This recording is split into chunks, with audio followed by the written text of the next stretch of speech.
Permission না নিয়ে করতে হবে এবং ঠিক সময় হবে। 5 লক্ষ চাকরি প্রার্থীকে এক জায়গায়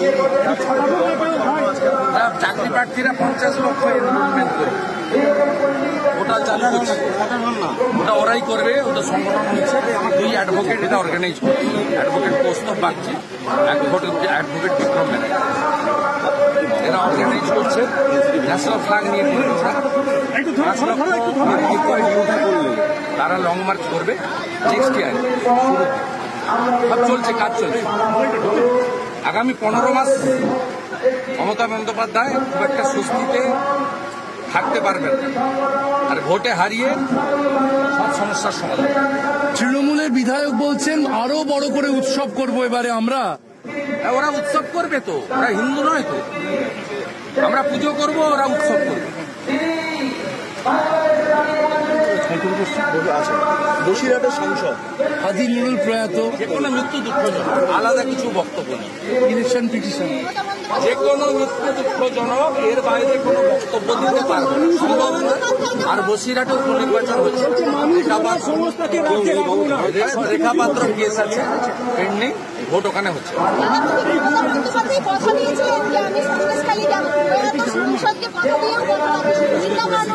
মমতা ব্যানার্জি কবে সত্যি কথা বলেছে?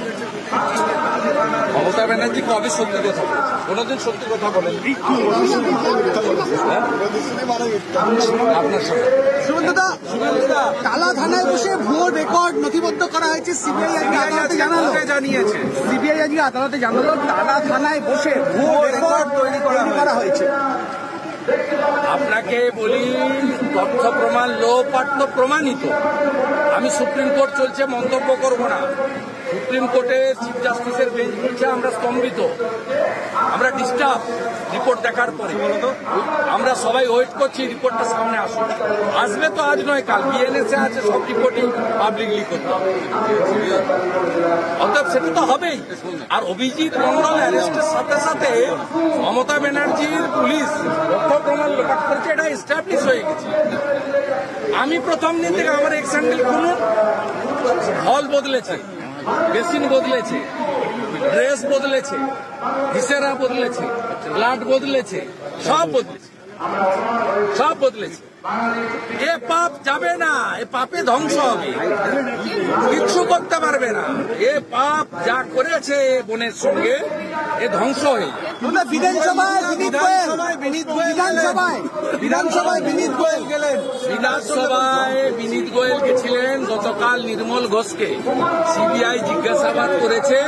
সেই তথ্যটা ভায়া হয়ে আজকে জানতে গেছিলেন, ওকে জানানো হল।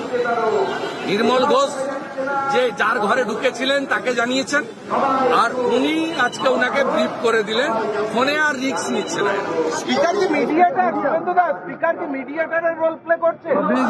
আমি বলছি তো, যার ঘরে ঢুকেছিলেন তিনি নির্মল ঘোষের কাছ থেকে খবর নিয়েছেন। আজকে খবরটা বিনীত গোয়েলকে বলেছেন, এই প্রশ্ন হয়েছে, তাতে বিনীত গোয়েলের নাম এসছে কিনা ইত্যাদি ইত্যাদি, এটা ওনাকে বলা হয়েছে আজকে। এবং এই সম্পূর্ণ পরিকল্পনাটা মমতা ব্যানার্জি করেছে, তার নির্দেশ পালন করেছে। বিনীত গোয়েলও পালন করেছে, যার রুমে ঢুকেছিল তিনিও পালন করেছেন, আর যিনি গতকাল গেছিলেন নির্মল ঘোষ, তিনি আজকে ফার্স্ট আওয়ারে বিধানসভায় গিয়ে তথ্য দিয়ে এসছেন। এই তিনটে নির্দেশই কার্যকর হয়েছে। এই যে এখান থেকে 500 মিটার দূরে যিনি বসে আছেন তার অবশ্যই, এর জন্যই তো প্রভাবশালী। আমাদের ভিডিও ভালো লাগলে লাইক এবং শেয়ার করুন। কমেন্ট সেকশনে গিয়ে জানান আপনাদের মতামত।